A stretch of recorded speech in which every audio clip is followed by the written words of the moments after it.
Hi, my name is Dimitri, and I have been making YouTube videos for quite some time. I took a long break, and after that break, I wanted to wipe the slate clean, so I archived all my videos that I thought were cringe, or poorly edited, or there was just something I didn't like about it. Which means, out of all the videos I had been posting for years, I archived all of them except for like 2. Some of the videos had good premises, there was just stuff that I didn't want to represent me or my channel. So this is an older video that I've decided to redo. I don't remember specifically which one I used, but I used one of those like anonymous message links, and I posted it on social media and was like, send me questions about piercings. And I just combed through that video and got the list of questions. So I will be re-answering anonymous questions sent to me about my piercings. Am I afraid of swallowing my tongue piercing? I already have.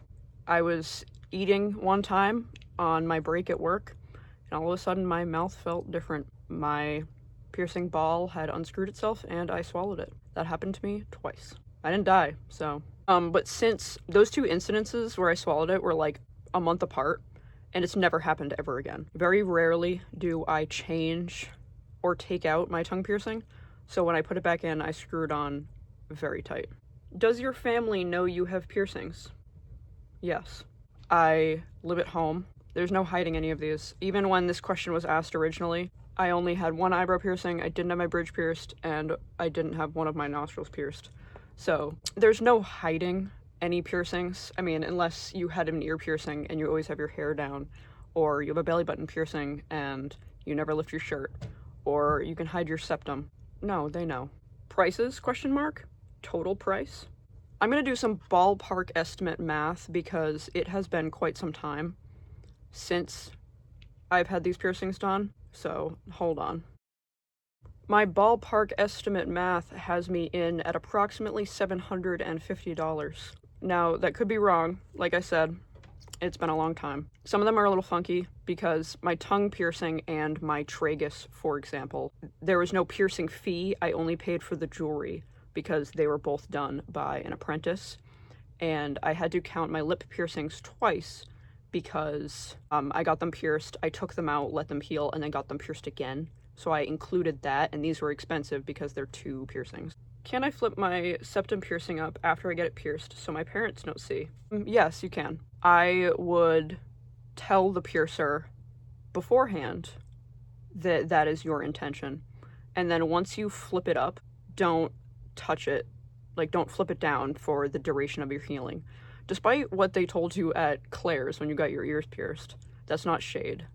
If you did that, my ears were pierced at Claire's. They tell you to like rotate the piercing and move it around a lot. That's not good, actually. That's not real. All you're doing is disrupting the wound that's healing. When you have a scab and you pick at it over and over and over again, and you're not letting the skin under the scab heal, you're just remaking yourself bleed. That's basically what you're doing when you're touching your new piercings all the time. Inform your piercer beforehand that that's your plan, because, for example, this is the jewelry that my septum was pierced with. You should be able to flip your piercing up this way into your nose so the balls are like up here. This little part is wider than the balls on my septum jewelry, so I can't push it back. So I would tell your piercer that this is your plan, because had that been my plan, I wouldn't be able to do it. How is eating and drinking after getting your lips pierced? Annoying.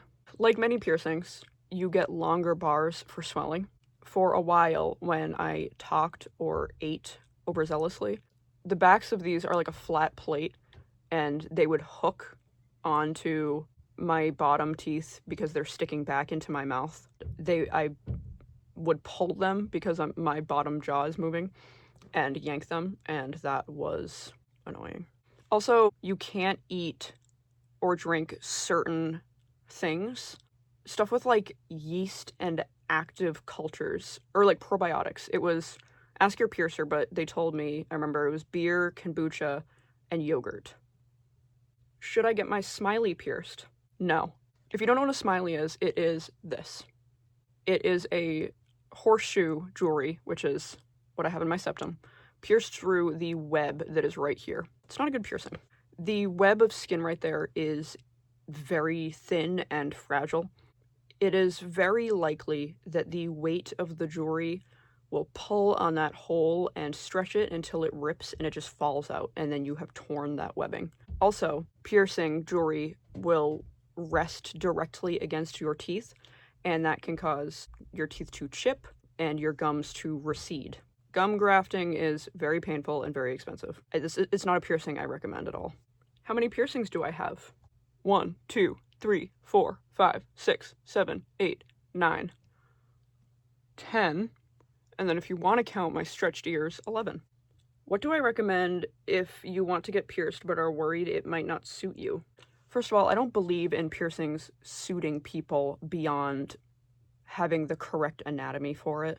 Like, I don't believe in, like, oh, I want a nose piercing, but I don't think my nose is right for it, or something like that. Just do it. Like, I truly don't believe in piercings suiting people in that way. That being said, if you're not sure if you're the kind of person that can rock a piercing and you just want to try it out, I highly recommend getting a septum piercing. It's the only facial piercing where you can guarantee that there will not be a visible scar because the piercing hole itself is not visible. It's in the tip of your nose. How bad did your nostril piercing hurt? Before I got my tongue pierced, I considered my nostrils to be my most painful piercing. It's my only facial cartilage piercing. It was my first cartilage piercing. It's very close to sensitive areas in your face. You have like mucous membranes right in there. Your nose, this is gonna sound silly, your nose is like connected to your eyes, so it made me involuntarily cry. Like I was crying, but like not from pain, just from it was happening. I have a whole video about how much all my piercings hurt, if you want me to go into a lot more detail. So, have you experienced any dental problems because of your tongue piercing? / is it true that you can have dental problems? ? It is true that you can have dental problems. I personally have not experienced this. My tongue piercing is way too far back to even touch my teeth. This is how far forward my tongue has to be for my piercing to be touching my teeth. I'm not sticking my tongue out all the time, so they don't touch ever. Just in case, I do have plastic balls on my tongue piercing, just to be super extra careful.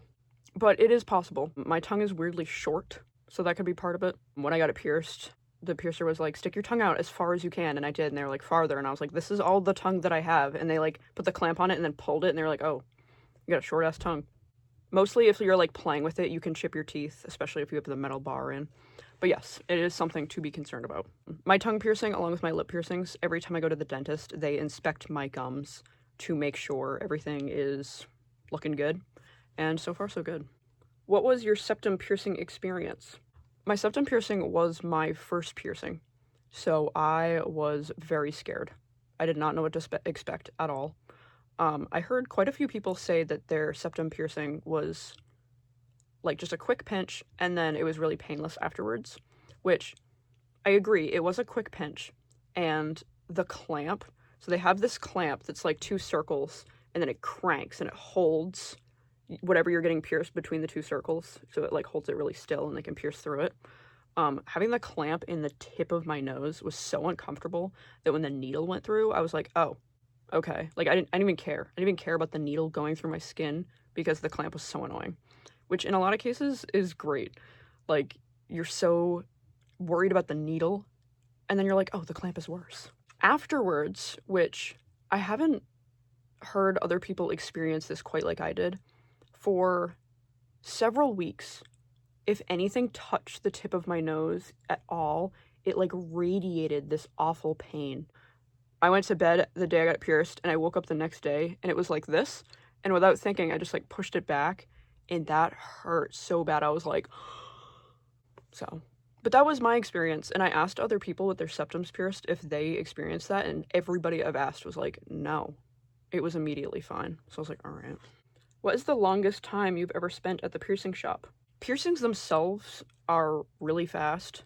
So fast that my longer piercing experiences were my lips because it's 2 different piercings.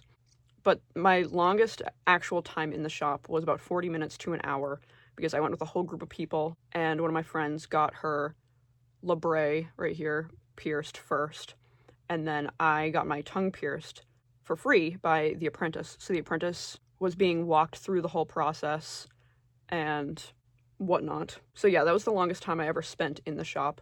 But getting a piercing itself is a very fast experience. Like, it's minutes between entering the room and exiting the room with a piercing. Which piercing is your favorite? I was thinking about this the other day for absolutely no reason, and it's really hard for me to pick a favorite because I see them as like one cohesive unit. I'd have to say my bridge piercing is definitely... I'd say my bridge piercing is my favorite. I'm really proud of the fact that I have a well-heeled, well-placed, well-done bridge piercing. I was really scared of getting it done because I had seen so many terrible ones on the internet. So I'm really proud of the fact that mine is basically perfect. Not to toot my own horn, but it is. Has anything gone wrong with any of them? Yes, I've had quite a few things not go right. I can't wear rings in my lip piercings for whatever reason. Where the ring touches on the inside of my mouth leaves a painful indent. I've purchased high quality jewelry. I've used the biggest lip rings I could find in case it was too tight. My mouth just doesn't like it. I had my industrial pierced. It was terrible. It built up scar tissue on the outside part of both. It like sunk back into my ear. It never healed right. And I eventually had to take it out, and I still have little bumps from where it was. I changed both of my nostril piercings too early, and they both got infected. Editor's note, you know what the stupid part about that is that I got my nostrils pierced like a year and a half apart.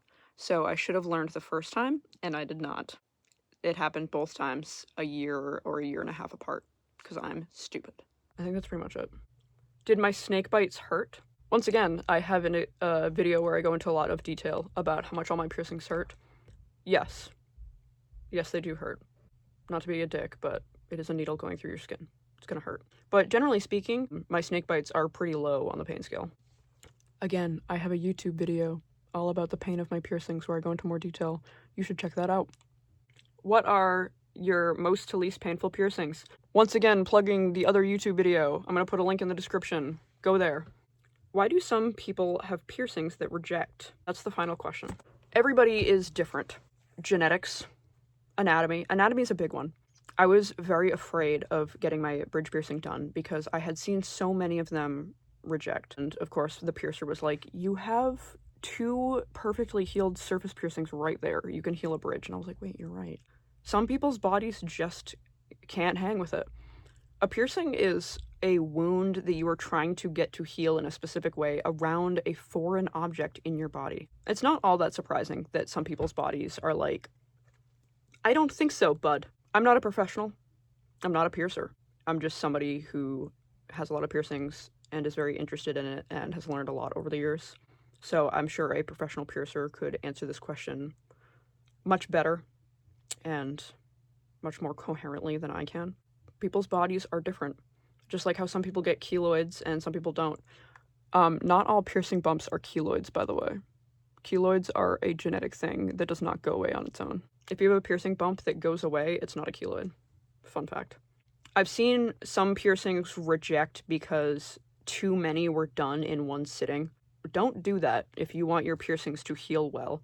I've seen that with an eyebrow piercing, and I've seen that with ears, where people will pierce their entire ear in one sitting, or their whole eyebrow, like very close together. Your body is trying to heal something. The more things you give it to heal, the harder it has to work. That is all the questions. Thank you so much for watching. Like I said, the piercing pain video is going to be linked in the description. I have other videos where I talk about my piercings posted. Thank you so much for watching, liking, subscribing, everything. I am so very grateful for every person that interacts with my videos, even if it's just a view. Thank you so much, and have a great day, and I love you. Bye!